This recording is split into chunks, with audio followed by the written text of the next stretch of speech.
start rolling.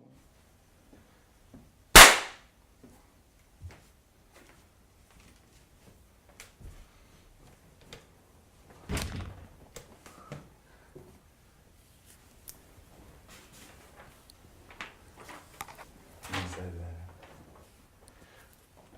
What is your name? Nicolas Rodriguez. What exactly do you do? I am a student at Pacifica Christian, and right now I am a sailing instructor at Windjammers Yacht Club. And how did you come to be in the yacht club? I guess it starts my whole life. I've been around sailboats, and that's just helped sailing become a passion of mine. So much so that I actually started into regattas and races, and I started doing actually pretty well. And ended up that resulted with, now I got contacted by Windjammers Yacht Club, which is the yacht club my family belongs to. And they were having a small junior program, and they needed an extra sailing coach to coach 6 to 10-year-olds on the weekends. And I thought it would be a great opportunity. How does it feel to teach kids younger than you and have them aspire to you?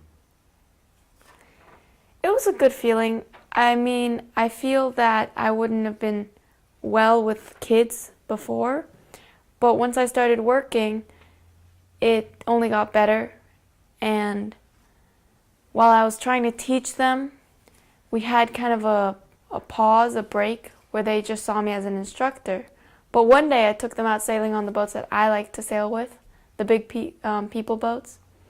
And they just looked in awe as I turned the boat from being flat to completely almost about to capsize and then back. And since then, they've just looked up to me, and they remember my name, and they ask me for sunblock, and it's a great feeling. How many years have you been sailing? I have been around boats my whole life. Sailing, particularly me myself, started around 7th grade. That is when I entered a Sabbath program, which is a one-person boat. And after 2 months, I found a boat called a CFJ. It's a 14-foot, two-person boat, mostly sailed in high school and college. And I became a token sailor, which is a sailor from middle school, which sailed high school and college sailing with high schoolers in college. We were called token sailors because we started off early. And since then, I've just loved my CFJ. Where do you go to school? I right now belong to a private school in Santa Monica called Pacifica Christian High. Quaint little Christian school on 18th and Wilshire. Did you ever think that you'd be in a private Christian school? I mean, my two older brothers went to Pacifica Christian, so I knew at some point I was going to have to be there. I particularly didn't want to be in Pacifica Christian in the beginning because I'm a very social person, and I had a lot of friends that all went to Samo High, and I wanted to be with my friends. But and also the fact that I'm agnostic and not Christian, I felt I didn't belong at the school, but they embraced me with open arms, and I'm kind of glad I came. The education is fantastic. What did you want to be when you were younger?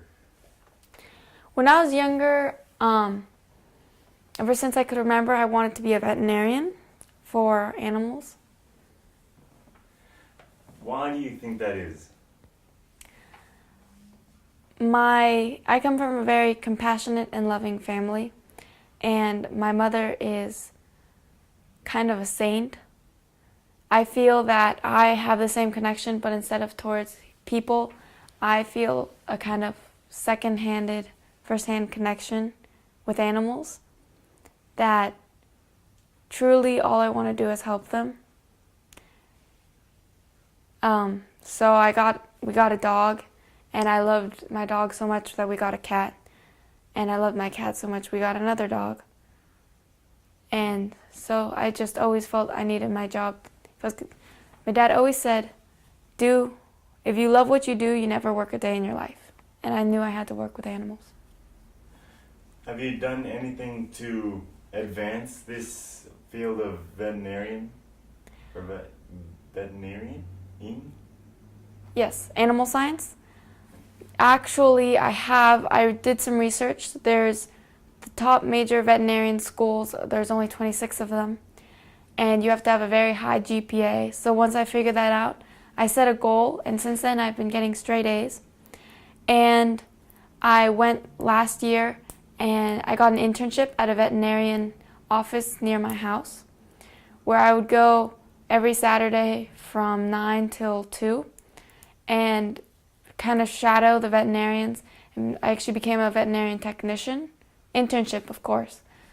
But I would give rabies shots. I'd hold the animals down as the veterinarians gave them a physical. So much so that I was able to get an opportunity to head down to Puebla in Mexico, where there's a zoo called African Safari, which I worked with other college graduates. And I was kind of a veterinarian. I was helping out the veterinarians there, and it was fantastic. Every single day I'd wake up early in the morning and I'd walk to the veterinarian clinic, which we would all pile into the car with a bunch of veterinarian supplies and head over all around the zoo to help animals. We would do things from giving a wolf a full physical to rubbing lotion on a flamingo's feet. And everything was explained and super in detail, and the veterinarians were so nice and so sweet. And I just learned a whole lot I got to deal with all kinds of animals. Lion cubs, wolves, flamingos, elephants. I helped train elephants for a day too. So the only bad experience from that is I learned everything in Spanish. And when I came back, I realized it was hard to translate the medicines and other types of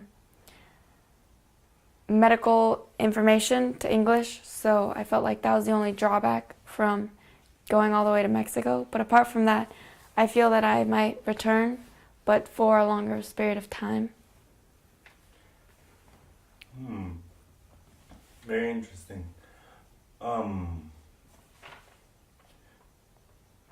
Where do you see yourself in 3 years? In 3 years. I will be 19. I would be in college. Just in 2 years, a year and a half into my college, I would assume. Veterinarian college, you gotta understand, is 8 years, so I'd be just beginning learning pre-vet. I would be finding my way to becoming not just a veterinarian, but specializing in exotic animal practice. Hopefully I will be in a good college, like UC Davis or Cal Poly, but I will be in the beginning of college. Now, why do you choose exotic animals? I've worked with cats and dogs for 2 years, and while I still love the job and I enjoyed going every single morning, I felt that I wasn't being challenged enough. And I've always just had a fascination with exotic animals. I love to draw them. I love anything to do with all types of animals that are not domestic. So I felt that that would be the best place for me.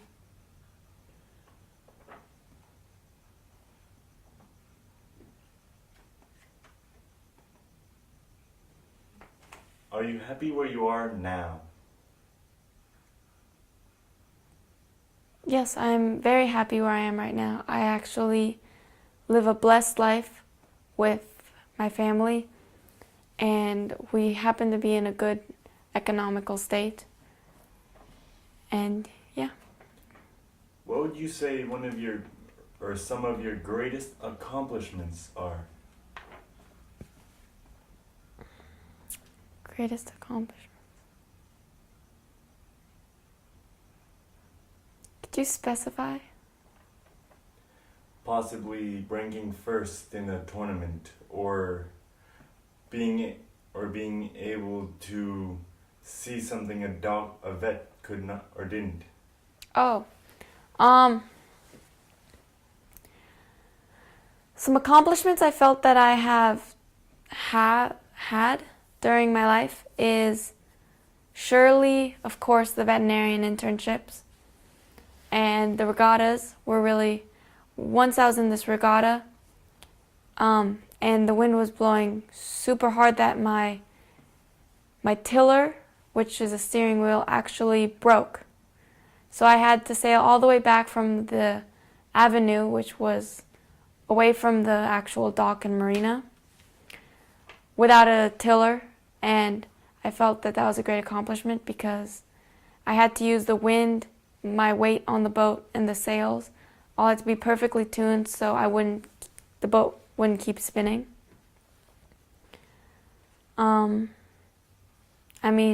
Yeah. If there is anything to lead you on or give you strength whenever you were down or in trouble, what would you say that phrase would be, or person? A phrase that helps me when I'm down is, or when I think I can or can't do something, is Henry Ford said, "Whether you think you can or you can't, you're probably right." Why does this encourage you? Because I feel it's very much true. I feel if you go into a situation saying, "I can't do this, I cannot do this," then your mindset will be that I cannot do this, in which case you just won't give it your all. But if you go into a hard situation saying, "I can do this, I just need to work a little harder," then it'll motivate you to do what you have to do. And